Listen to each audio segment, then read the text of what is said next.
किसान भाइयों नमस्कार। आज मैं आपको धान की खेती के बारे में जानकारी देने जा रहा हूं। पहले हम बात करेंगे कौन कौन सी प्रमुख किस्में हैं।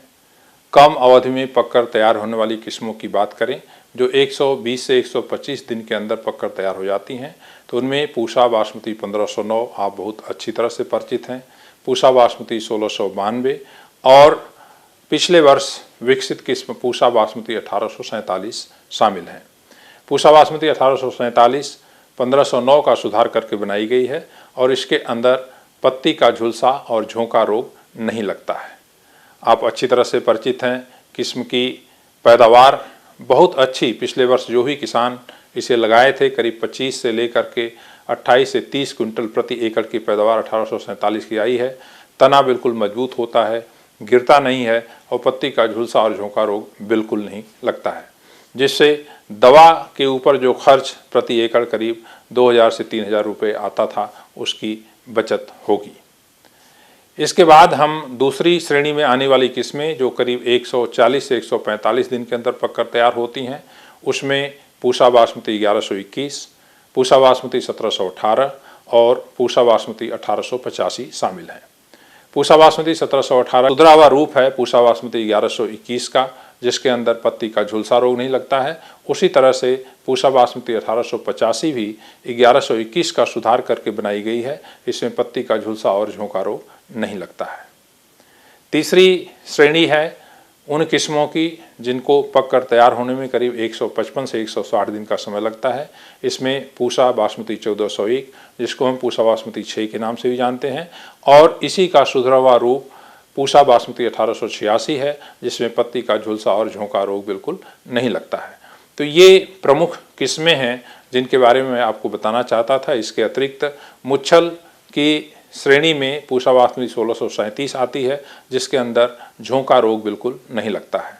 मुझे उम्मीद है कि आप लोगों ने इसका बीज प्राप्त कर लिया होगा और अब आप नर्सरी लगाने की तैयारी कर रहे होंगे, या अगर धान की सीधी बिजाई करनी है तो उसके लिए भी आप तैयार हो रहे होंगे। ये सही समय है जब मैं आपको थोड़ी जानकारी देना चाहता हूं। अगर धान की सीधी बिजाई आप कर रहे हैं तो क्या क्या सावधानियां आपको बरतनी चाहिए।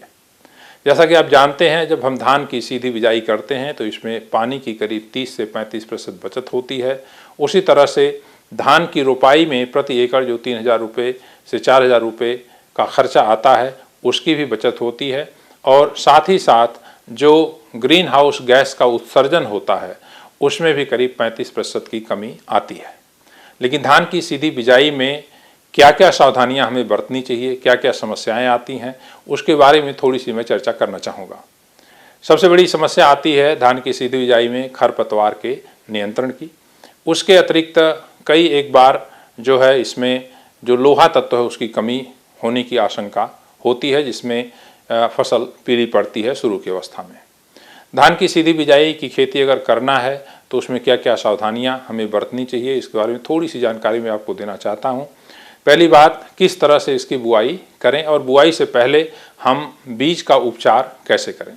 अगर किसान भाई अपने फसल से प्राप्त बीज का प्रयोग कर रहे हैं तो उसमें मैं उनको सुझाव दूंगा कि नमक का घोल 10% का बनाएं, यानी 1 किलोग्राम नमक 10 लीटर पानी में घोलकर एक प्लास्टिक का बड़ा सा टब ले लें और उसके अंदर बीज करीब 8 किलो के आसपास डालें। जो हल्के बीज हैं वो ऊपर तैरने लगेंगे और जो भारी बीज हैं वो नीचे बैठ जाएंगे। जो ऊपर तैरते हुए बीज हैं उनको निकाल करके बाहर फेंक दीजिए, क्योंकि वो हल्के बीज हैं, उनकी गुणवत्ता अच्छी नहीं है। और जो नीचे बैठे हुए बीज हैं उनको बाहर निकाल करके और साफ पानी से उसको धो दीजिए, ताकि उसमें नमक का प्रभाव जो है वो समाप्त हो जाए। इसके बाद दूसरा चरण आता है बीज के उपचार का। बीज का उपचार करने के लिए 2 ग्राम स्टेप्टोसाइक्लिन 10 लीटर पानी में और साथ ही साथ 20 ग्राम बावस्टिन 10 लीटर पानी में घोल बना के उसके अंदर करीब 7 से 8 किलो बीज आप 24 घंटे डुबो करके रखिए, और इसके बाद बीज को निकाल करके छाया में फैला दीजिए और बीज को सुखा लीजिए। अब ये बीज आपका बुआई के लिए तैयार है।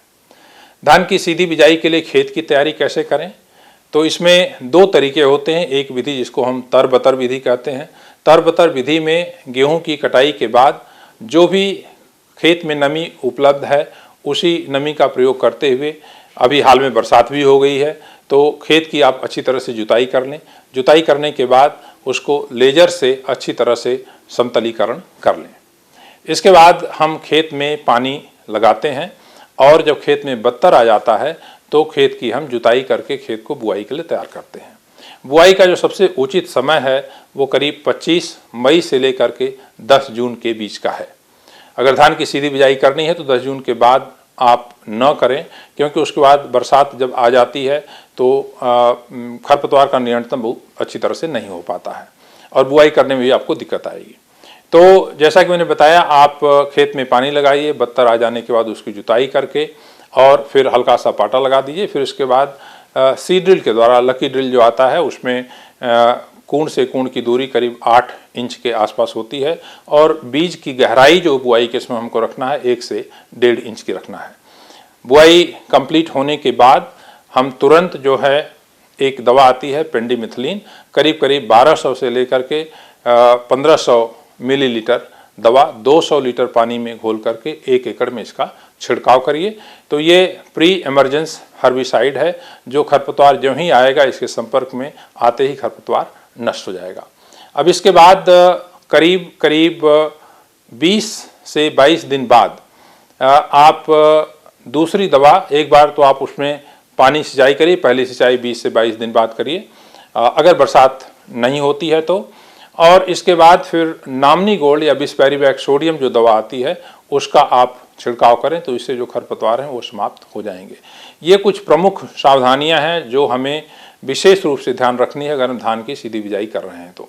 तरबतर विधि के अलावा आप पहले खेत में धान की सीधी बिजाई कर सकते हैं, उसके बाद खेत में पानी लगा सकते हैं और उसके बाद भी आप जो है उसी तरह से दवा का छिड़काव जो पेंडिमिथिलिन है और बिस्पेरिवैक्स सोडियम आवश्यकता अनुसार करें। पहली सिंचाई जैसा कि मैंने बताया करीब 20 से 22 दिन बाद करते हैं और उसके बाद 8 से 10 दिन के अंतराल पर सिंचाई करते हैं अगर बरसात नहीं होती है।